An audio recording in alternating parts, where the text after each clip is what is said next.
All right. Hello, everyone, and welcome. I believe this is the 17th Meet Your Delegate call. My name is Peyton. I go by Pros11 online, and I'm one of the governance facilitators for the GovAlpha core unit. Here today for Meet Your Delegate call. This is the call where we get to talk about delegates. Those new to the platform, new to the program, get to present their platform, answer a few questions from the audience, so you get to kind of know who they are as delegates and what they represent. So really happy today we're joined by CodeKnight.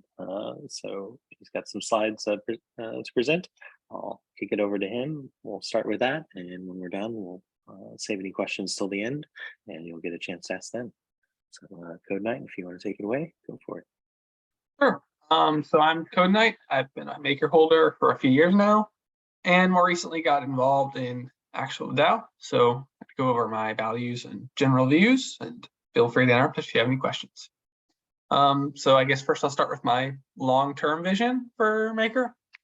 I view it as like a kind of a neutral alternative to banks.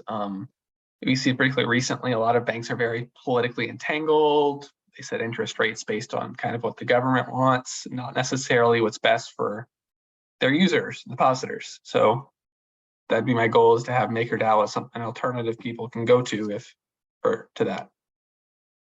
And implementation. So long term, I'd like DAI holders to be able to earn yield, ideally while also having liquidity with their tokens. I think this is going to be essential long term. We've got competitors like Aave and Interest Protocol are trying to do the same thing. And if we're going to be like a proper bank, we have to be turning some yield, and to do that, first we have to make a profit, right? So that's where we're at. Here's kind of one short slide I made to demonstrate how that could work, right? People deposit their collateral, they receive like DAI and iDAI. They can stake the iDAI for yield from the protocol, and they treat the DAI as DAI, right? So just one idea on how we could long-term distribute some of our revenue back to holders. My core values are going to be simplicity, sustainable decentralization, and stakeholder representation. So let's go through each of those. First, I think one of the big issues that DAO is struggling with right now is just managing its complexity budget. There's just too much administrative overhead, and once things get too complex, the effectiveness of the organization starts to suffer. People just lose track of things. They forget about why certain decisions are made. All sorts of issues start to crop up, and that I've seen. I've talked to a lot of delegates about things, and they're like, well, I'm not really sure what that CU does, or I'm not sure what they're up to. That's a sign to me that things are getting too complex, especially when we start getting suggestions, hey, maybe delegates should be hiring assistants to keep track of more information. So that kind of concerns me. So how to handle this? So first, I'd like to empower CUs to independently make small bets, meaning, we can kind of contain the complexity for small things by just having, hey, the CU will run it. And, if it's like a $10,000 decision, they can do whatever and contain that. And it's not a big deal if it fails, right? It's just a small thing. So that's where I would prefer to start, is just having CUs being able to say, okay, we're comfortable making this small test idea on our own, and then if it works, we can bring it to the whole DAO to scale up. And then on big decisions, I think it's important that we have hard data and prototyping, right? So that can simplify things. If you've got a delegate budget request, and it's saying, here are the metrics we gave last year. Here's what we did to attain them.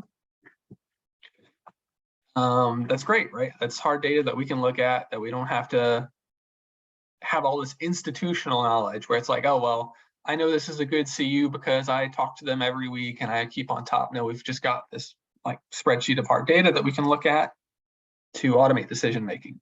And that also means, factoring in both the financial cost and time this project's going to take away from other projects. You could have a project or an idea that's not a bad idea. It might make money for the DAO, but if it's super complicated and it's going to be taking away from effort we can spend on other things, it still might not be worth it. So that's where I'm at on this, is try to, offboard the complexity where we can, put it into smaller groups, and then on big decisions where we have to make it, we have hard data and prototypes to back it up. So next, sustainable decentralization. So I do think we need to reach an end game where we've got straightforward decisions with widespread consensus behind them and automation. We've done a great job of automating the on-chain asset side of things, right? Like collaterals liquidate themselves. We don't have to vote on all that. But most of our decision making is very data driven and focused on that. But when it comes to on-chain and off-chain assets, it's much more difficult, but it's something we're going to have to figure out. Otherwise, management structure of the DAO is just going to have to explode, and we're not really set up to deal with that as a decentralized organization. Outsourcing decision-making, centralized decision-making, I think the MetaDAOs are like kind of one way to do this. So I'm cautiously optimistic about that, is just saying, okay, if this is a decision that has to be made by a centralized group, what can we do to kind of firewall it off from the DAO? And in the shorter term, focus on deals with liquidity and scaling potential. I'm wary of anyone who brings forward like a 10 or 20-year loan to us, because that kind of deal is hard to unwind. And it's likely that a few years from now, we're going to be a lot better at this. We're going to have made better deals. We're going to have found problems in our process that we can fix. And, we're going to have encountered those weird edge cases in the contract, and we'll know how to reword the contract next time. So then we're going to be kind of stuck supporting these legacy deals. If we've got like a 10-year or 20-year agreement with someone to service a loan, then we're kind of stuck with that, right? We're like, and we wish we could move that money to something better 2 or 3 years from now. So that's why I'm going to be more focused on, hey, is this a deal that we can easily liquidate? And is this a deal that can be massively scaled up? Or is it something that would require us to like hire a bunch of people to make a bunch of deals with? And last, stakeholder representation. I think Nikolai had a great idea on different voting systems, like approval voting. It is really worth asking, like, if a deal gets approved with 53%, is that something we should be doing? Versus like, oh, we had this other deal that got approved with 98% of the votes. But like our current system treats them equally, saying, oh, these are, these deals, they basically both got approved. Whereas really you have one deal where like the collective DAO is like, this is a great idea. And then you have another deal where it's like, it was very contentious and it would only take the slightest shift in maker distribution to get it to a no vote. So, and that can happen, right? People can offboard. There's nothing to stop that. So you get a deal approved with 53% and then the maker gets all shifted around. Someone can just vote to offboard it and that gets approved too. Whereas if you have a deal that's like, okay, we're going to go approval voting, we'll take our most popular deals, right, that are, they've got like 80, 90% approval, it's unlikely we're going to get in a position where that happens. And second, just to avoid unintentional harm. So by that, I just mean like, considering all the consequences of what we do and being very intentional. Sometimes we're going to have to make decisions with trade-offs where some party's going to isn't going to get a great deal out of it. And in those situations, we should at least like know what we're doing, do what we can to mitigate it, and be aware, hey, this is what's going to happen, and not be like, oh, I didn't realize what effect this was going to have. And here's my key info. You can also find it in my forum post and soon on my delegate page in the voting portal. And yeah, that is my presentation, and I'm up for questions. See what the chat has to say. Let's look at the chat first, and then people can come. So yeah, Peyton. On MakerDAO as a bank. Okay, that is a good question, Frank. No, I mean, fundamentally, like people are depositing USDC, right? And they're getting DAI. And then we're kind of using their USDC to earn money. So at a high level, it's kind of a banking function. So, at some point, we're going to have to share some of that money we're earning off the USDC with the people Yeah, please. With the people who are depositing it, because our competitors will, right? If we're earning like a 5% return on your money, we can share 2% or 1% of that. And if we don't, we're just going to get out competed. So question 2, how do you protect maker token owner best interest when outsourcing centralized decision making? There be any point of failure, or do you believe automation needs to be have a centralized component? So that's 2 parts. Outsourcing. So on the first part, I mean, I guess a lot of that comes out with aligning the decisions. Rune has got a whole MetaDAO incentive structure he's working on to kind of make sure that the MetaDAOs have the same structure as us. I think that's good. Making sure that the centralized component is fully under our control, so that like if they started trying to take advantage of the DAO can kind of just shut them down. But really, ultimately, if we're expanding into real world assets, we're going to have to make some centralized decisions, and there's going to have to be something, right? Because there's got to be someone who's talking directly to clients.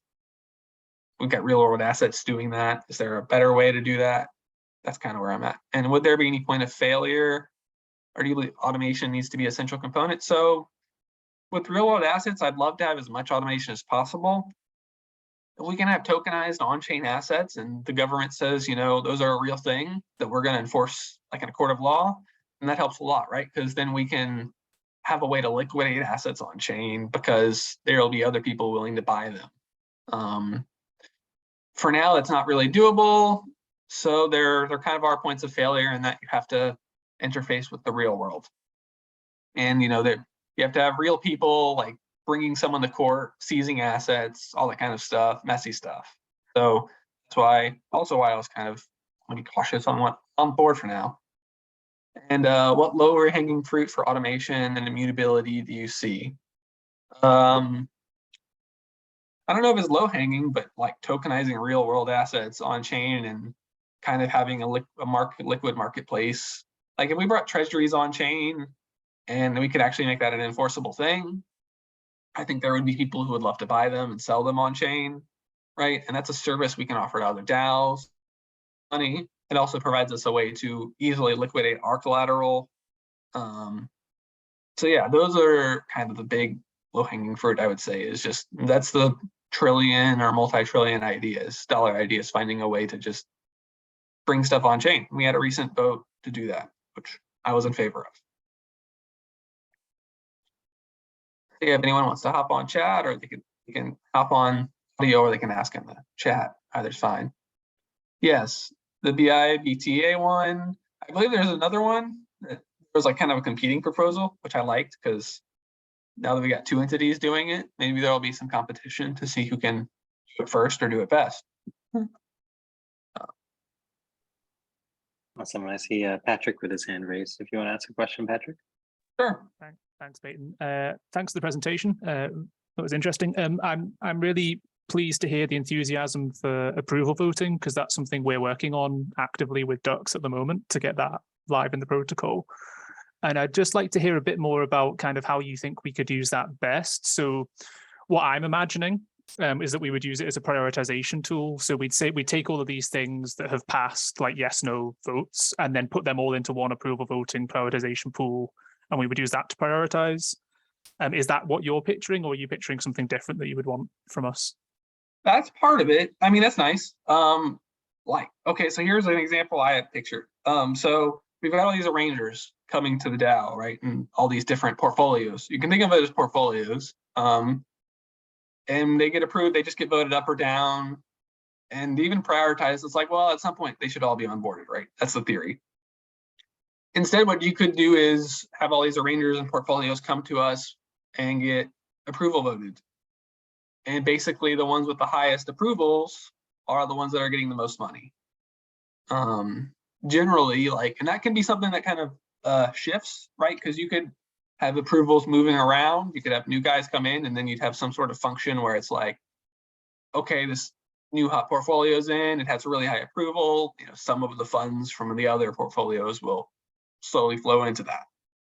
I am aware that would be a big shift for real world assets and the type of deals they make. But I think it would avoid the contentious stuff like okay, like ACD, that coal plant that we're looking to, that we voted to like give money, right? Like that was like a very contentious vote. I don't think the deal was good, but that's my opinion. But more importantly, it was a very contentious vote, and it's like, well, why is that given the same kind of, why is that getting the same like kind of approval level right now as someone who just gets 98% of the votes? So that's one area. And it's just how we distribute money among portfolios would be an example.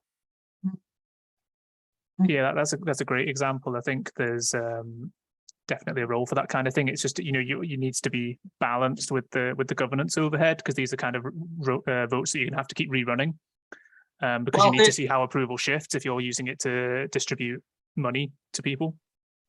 So the way I imagine it, it wouldn't be you'd rerun votes. You would just have it like as an ongoing thing. So you'd have it on permanently. It's just always on the voting portal, and you can go in and change it anytime. Okay, that's a cool idea. Yeah. Yeah, and it just, you can set it once, or yeah, yes, exactly. Maybe it resets every so often, but yes. Yeah. Oh, cool.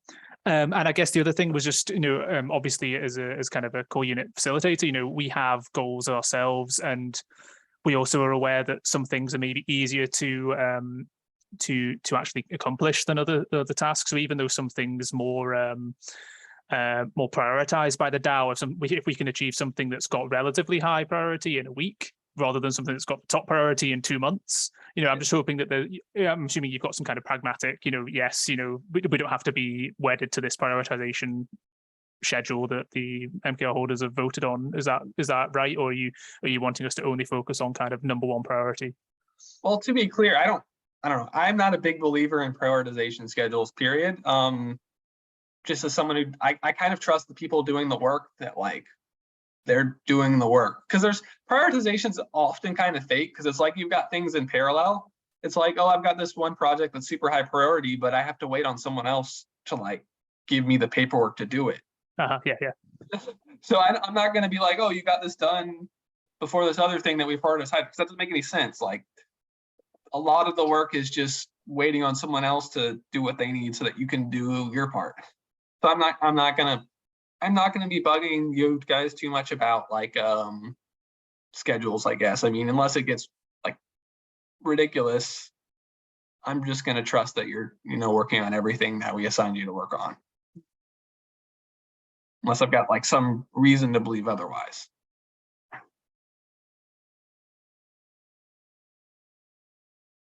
Yeah, thanks for answering those questions.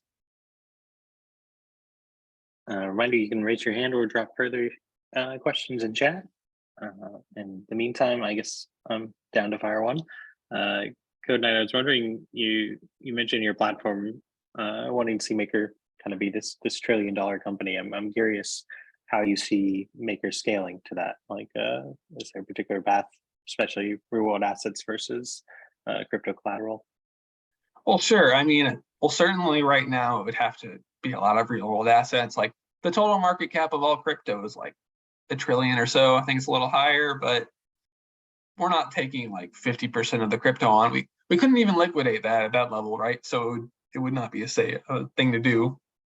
So yeah, we'd have to be looking at things like treasuries and real world assets. One special area is like having the expertise to do those things. And then other DAOs and other groups are going to come to us because we've already got these legal structures in place to tokenize something, and they don't want to redo that legal work.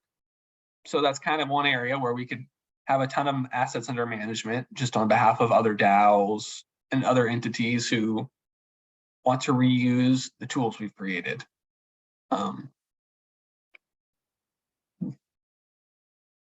Cool. Hey, you don't mind me jumping in, Peyton? Or maybe you do, I don't know. I wanted to circle back to the iDie example, and I know it's just an example, but is the idea here that maybe your platform is going to propose ideas of how to create, I guess, the DSR opportunity that, it's a powerful tool in my opinion. Maybe you might disagree or agree with it, but the DSR is super powerful. And is the idea here that you're going to introduce something like that? or that you're going to support things like the ETH DAI, which is M0 in the end game. Just kind of want to hear your thoughts behind that. Thanks. So I'm not super wedded to any implementation. This is more a general thought. Is the proposals I would want have like kind of two aspects ideally. They have liquidity. That's my one thing with the DSR is it's kind of like, yeah, it's great. It's an option and it would work certainly fine, but it also involves like kind of locking up your assets. And that's an issue I've seen like with a lot of protocols is they'll incentivize staking, but then they find locked up, people have to lock up all their assets and they lose liquidity and they can't use them for other things.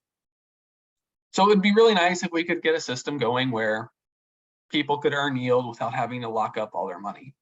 You know, Aave is working on that too, right? They're doing a system where it's like you can, you know, lend out your collateral, earn interest off that, and at the same time, you get your Go. So you can use your Go while having locked up collateral and earning some money. So stuff like that is cool. Based on, do you have a dev hand background?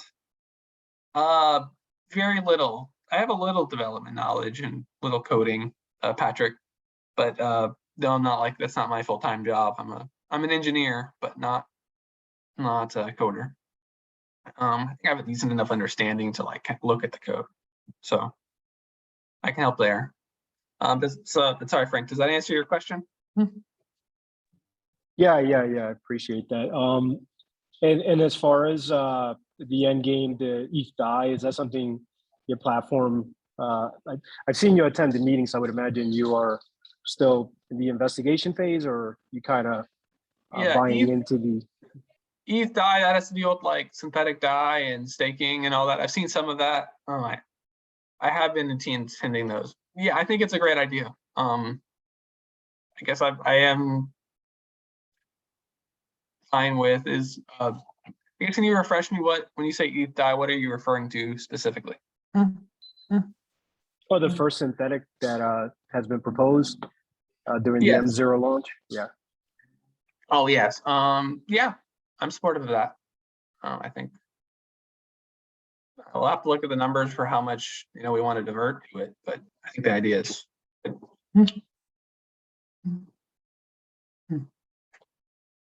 I guess kind of following up on that line, Frank, general hot cold on in-game plan. How are you feeling about runes for both changes, and would you consider yourself an in-game delegate?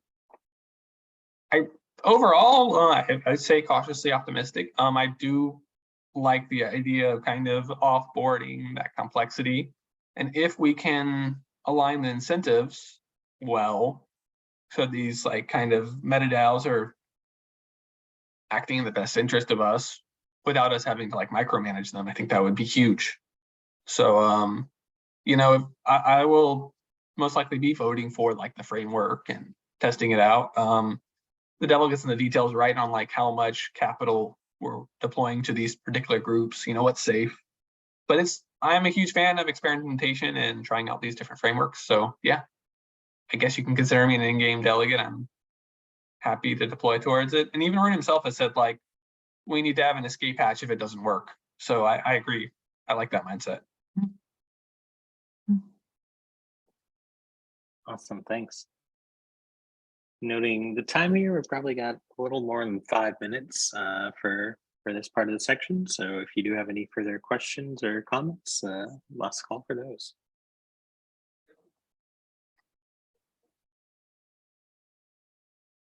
Okay, if not, I guess I can hand it over to PVL, right? Got his section to do. Yeah, we're going to be completing his question and answer session. So thanks, CodeKnight. Obviously, you put it up there where we can find you. Pretty shortly, you'll be featured on our delegation page on the voting portal as well. So yeah, thank you so much for explaining your platform and coming on here. Nice talking to everyone. Awesome. PVL, if you're there, I know we have a question and answer session to finish up for you here.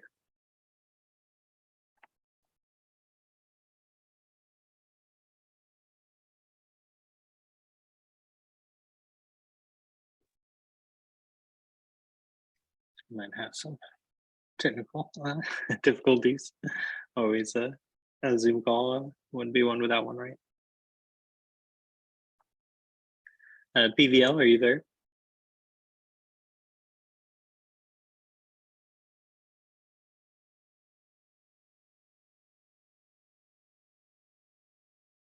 I'll DM him on Discord 1 second. Thanks, Patrick.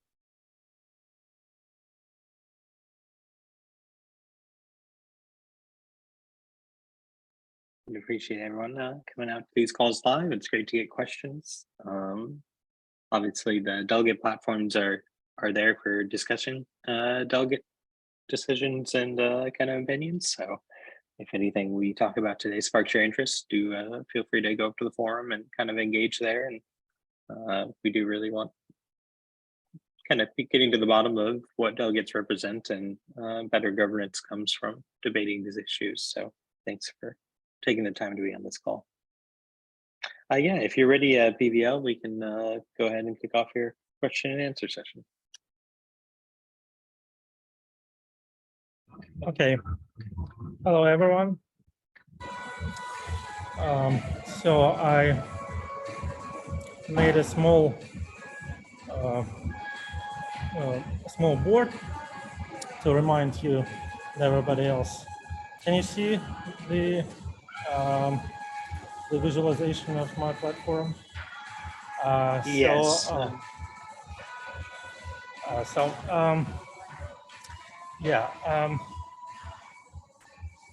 That's basically my preliminary idea of Maker in 2025. Well, actually, by the way, I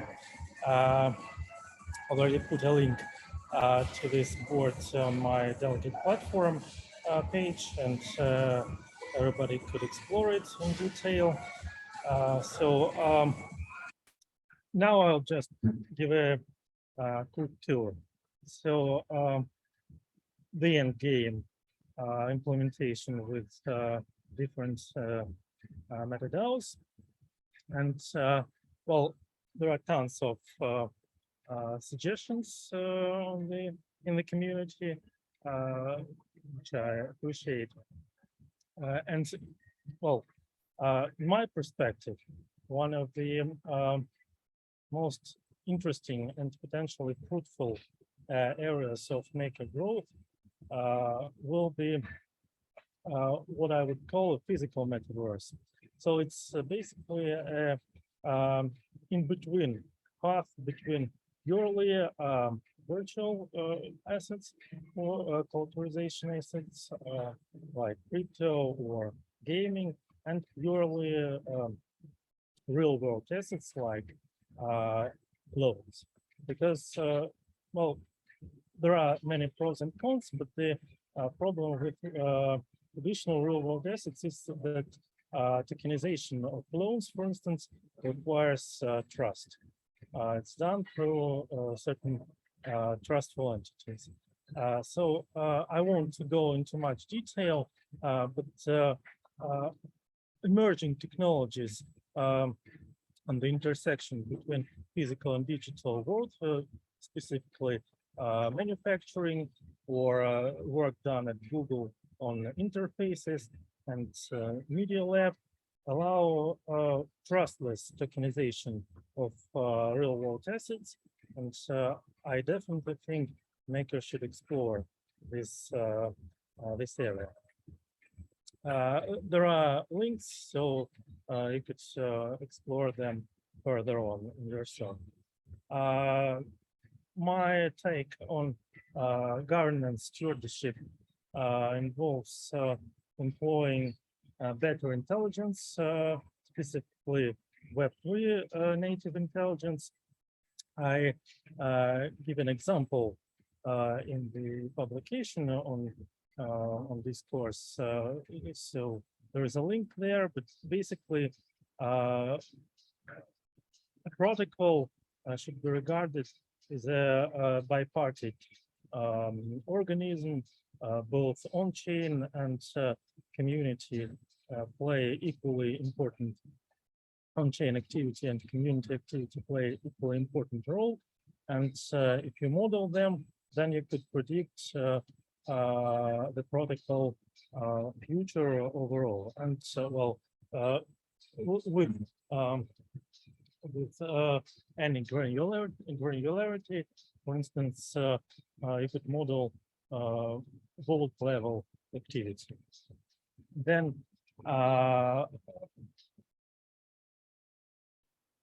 as a follow-up to the questions about prioritization from Patrick, well, a couple of ideas. I think that we could extract more value from community participation, and specifically, we could at least partially give weight to voting, give weight to sort of reputation of community members, such that they could vote with their reputation. I well, explore this in details in my publication on the forum. So basically, people rate each other, and then there are probably resistant algorithms that could calculate personal sort of decentralized capital akin to community reputation, and well, people could use it to say to express their opinion.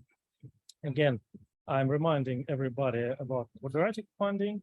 It's an excellent tool to optimally distribute funding for public goods, and I definitely think that makers should explore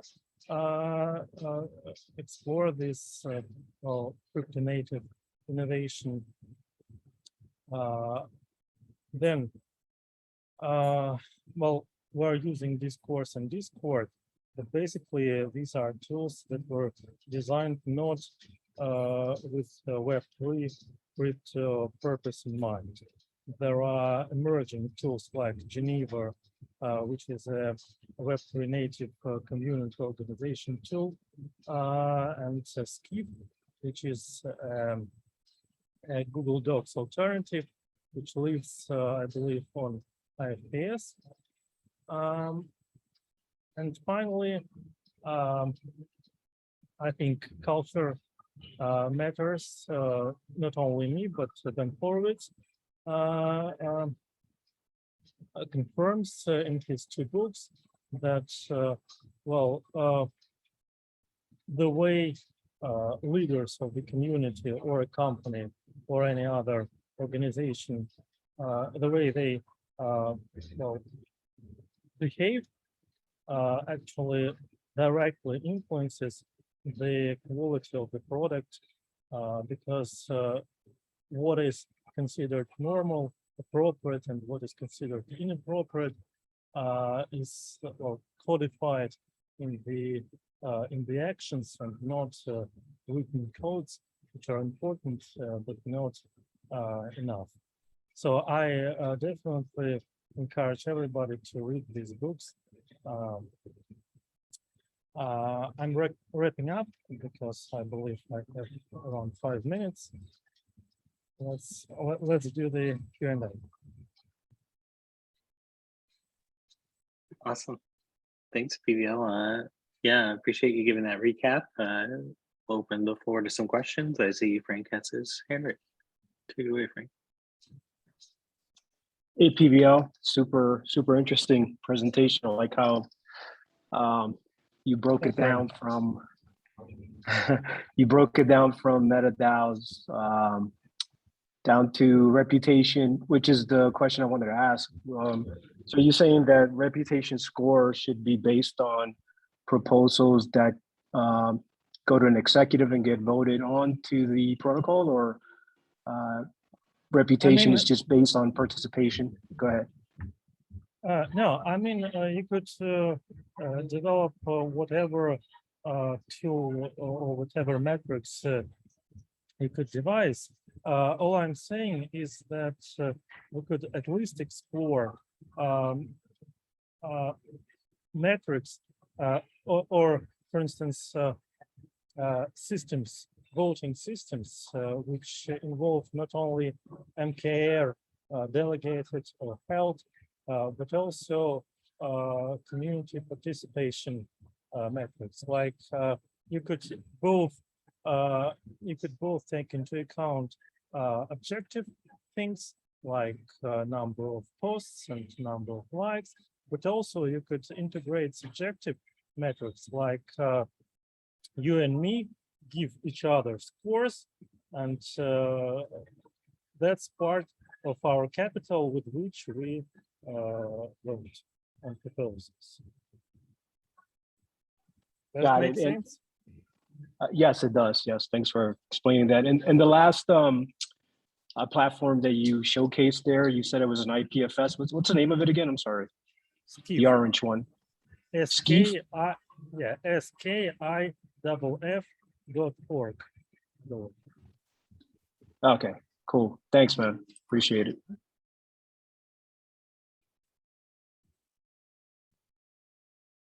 Excellent. If there are other questions, feel free to raise hands or drop them in the chat. I guess one I have, or go ahead. So, Sorry. Okay, there are, I think, no questions on the chat so far. Yeah, I know one I have was, you mentioned being active in the in-game Discord. I'm curious how you see the transition occurring between where we are now as a protocol and in-game. Like if there's kind of any steps you see as necessary to happen or activity among the core units you'd like to see as this idea is formulating? Well, first of all, I believe even Rune doesn't have an exact idea of the eventual blueprint of the end game. So I think it's the emergent process, and we should all come up with this path. Because, well, there are competing ideas, and frankly, I'm not sure, for instance, about this rigid structure with 3 types of metadata and 6 metadata as Rune is proposing in the first stage. And by the way, I'm sort of sketched sketched multiple connections between metadata, and I'm not sure that full focus should go on metadata. There was an interesting proposal by Robert, I think, on the Discord, which monkey.io, who was talking about working on interfaces between metadata, because, well, to some extent, this whole system reminds me of protocols, decentralized protocols themselves, and the very idea of fat protocols is that the bulk of value is created on the edges of this graph and not vertices, while the Rune is putting full emphasis on the vertices, on metadata. And well, I think it's worth discussing and exploring. I think he has some schedule which he is about to explain. We'll see.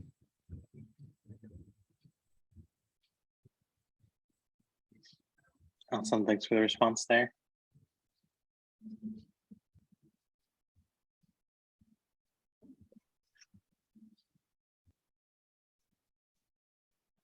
give another round for call for questions. In the meantime, I'm curious if you have any plans in terms of going after MKR for your delegation. Like, are you primarily courting Rune, or do you have any strategies in play to try and attract people to delegate to your platform? Well, I mean, I don't think I have a strategy, an overstretch, but yeah, I mean, my strategy is to say stuff that comes to my mind on the forum, on Discord, and well, I don't have plans to reach out to anybody behind the scenes, so I believe eventually we'll see. People will come. And by the way, there was a question in the previous presentation, previous part, about low-hanging fruits for automation.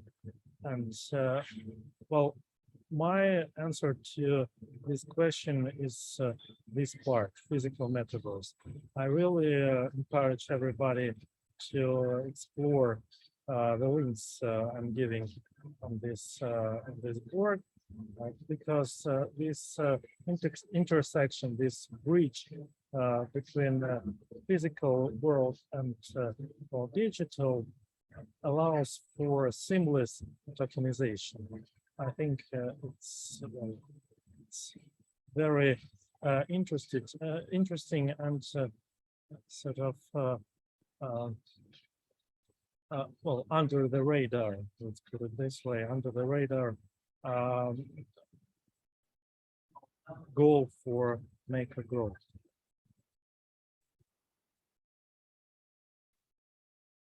Awesome, thank you. So noticing a question in chat here from Patrick asking, saying that he recalls from your prior presentation you were in favor of clean money, and is wondering if that's something that you think should be a primary focus for the DAO. I mean, the previous presentation, I said that clean money is far more than clean energy. And again, this emphasis on digital fabrication, specifically Fab City, it's a network of, I think, around 2,000 community labs, which are exploring sort of circular production.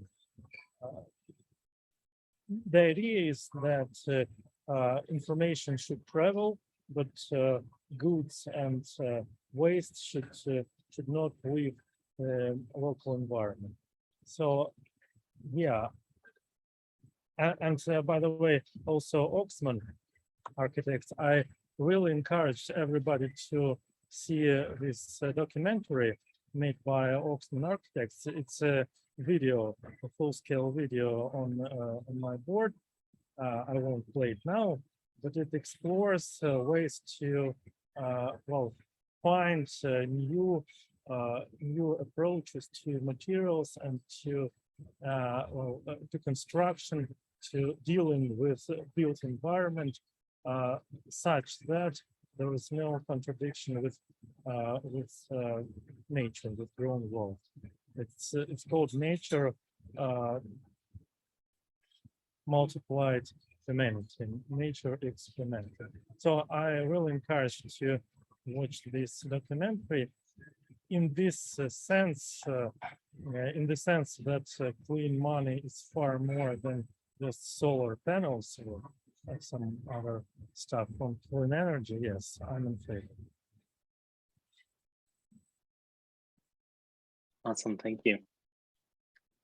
All right, looking at the time here, looks like we've done an all right job getting you back your minutes you lost from the last one. We'll give a last call for any further questions or comments. So Frank is saying in the chat, I would think the physical metaverse does correlate with clean money, but yeah, we're sticking the same. Let's see. Okay. Yeah, connecting nature and humanity sounds like clean money. Yeah, well, that's the title of the documentary, but you should see it. Mary Oxman is a former professor of MIT Media Lab, and she is developing really visionary fabrication construction platforms where she's merging 3D printing and robotic platforms with, for instance, she is developing biopolymers, which are replacement of chemical polymers. Biopolymers are polymers produced from naturally grown sources. So I believe clean money, again, I'm repeating myself, clean money is far more than solar panels. So is it fair to say that if an RWF applicant came into the picture, your platform would be supportive if it has anything to do with experimenting and processing, with things like nature, the heat sensitive materials, I don't know, experiments. I was just Googling the Oxman thing and they got some pretty innovative stuff here. So I was just wondering if your platform will represent kind of an innovative thinking far ahead into the future. Is it fair to say that, or? Exactly. I'd like to offer these new avenues for making, because I think it's worth exploring. Very cool. And last question, if I could throw this in, switching gears, KPIs.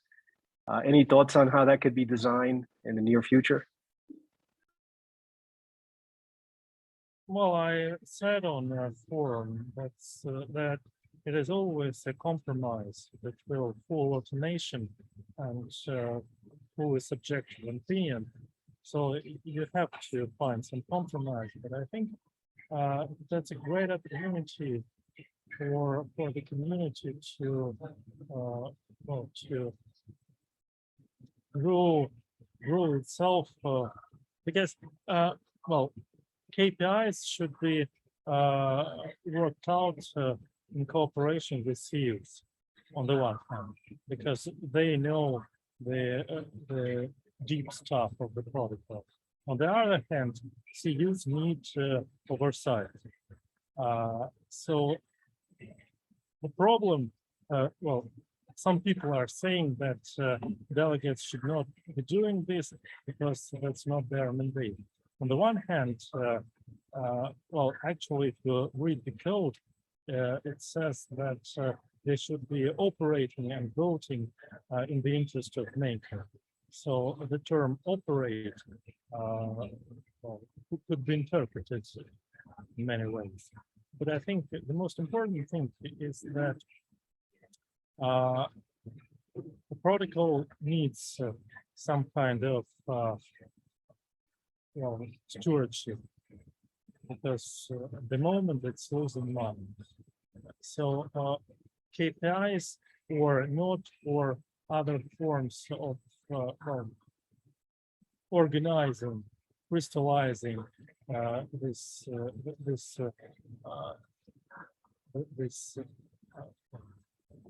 moving this process,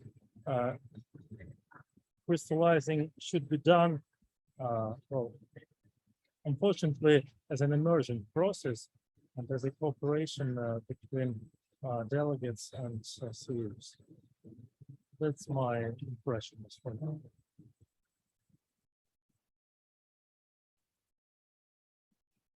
All right, I think that's a pretty good place to wrap up. So thank you, PVL, for coming back and finishing that question and answer. And thank you so much, CodeKnight, for kicking us off at the start with your platform and the open question session. Cool. Well, this will be going up on YouTube shortly. You can then delegate to both of these guys by the time you see that video, I'm sure. So thank you so much for joining us, and please take any further questions or comments or discourse to the forums. Thanks, everybody.